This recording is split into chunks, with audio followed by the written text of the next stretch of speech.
Attorney, malinaw na po ba, na ilatag po ba, lalo na ng prosekusyon, na talagang natumbok na ba ng prosekusyon na merong nagawang mali, patiwalian itong si Vice President Sara Duterte sa nakalipas na 13 araw na impeachment trial? Alright, kapag pinag-uusapan po natin ang impeachment trial, hindi lang ang tanong ay kung merong nagawang mali dahil lahat po ng tao ay nagkakamali. Ang tanong po dyan is, sapat ba ang maling nagawa para ma-impeach ang isang tao? Kung titignan po natin yung grounds for impeachment, betrayal of public trust, graft and corruption, plunder, other high crimes, culpable violation of the Constitution. Kapag titignan mo po, napakabigat. Hindi po ordinaryong mga krimen ang mga bagay na ito. Yung unang article po na tinalakay nila ay grave threats at saka inciting to sedition. Gusto nilang patunayan na dapat daw ma-impeach si VP Sara Duterte dahil may grave threats at saka inciting to sedition. Pero kung titignan po natin, hindi po ito other high crimes. Hindi po sila high crimes. Ordinaryong krimen lamang po itong mga ito. Kaya umpisa pa lamang, medyo napapakamot na po tayo ng ulo dahil ito ba ay ka-impeach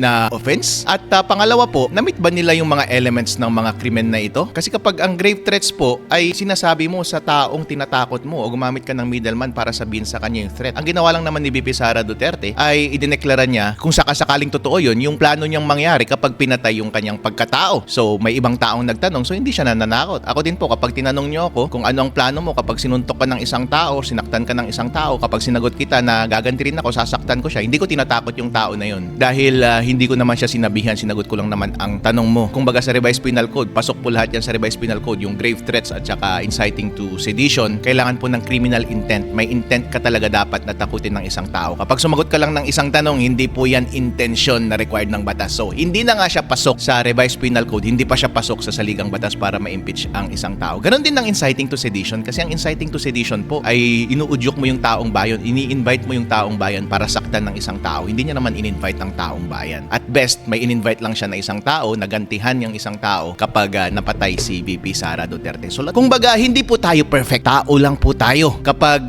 tayo po ay tinatakot na or nasa alanganin na po ang ating safety, papatay na tayo ng ibang tao. Kung minsan mag-iisip po tayo ng mga bagay-bagay para ma-ensure po na maging safe tayo, hindi nila ituloy yung plano nila. Or, in the worst case, kapag tuloyin nila yung plano nila, sabi nga nila, lintik lang ang walang ganti. Yung mga bagay na yan po ay hindi po yan napakabigat. Kung baga, merong pagkukulang sa pagkatao, hindi po tayo perfect lahat, pero hindi po yan mabigat na pagkakasala para ma-impeach ang isang tao. As a matter of fact, kung isipin mo po kapag maghahanap ka ng leader, kailangan mo ng leader na lumalaban at matalinong i-navigate yung mga threats laban sa buhay niya para lamang hindi matuloy yung mga threats sa buhay niya. In other words, ang isang leader kung minsan kailangan din maging ruthless Hindi mo kailangan maging perfect. So hindi basta-basta na kapag tinatakot ka ay tatanggapin mo na lang at lulunukin mo na lang at tatahimik ka na lang at hihintayin mong papatayin ka, hindi po ba?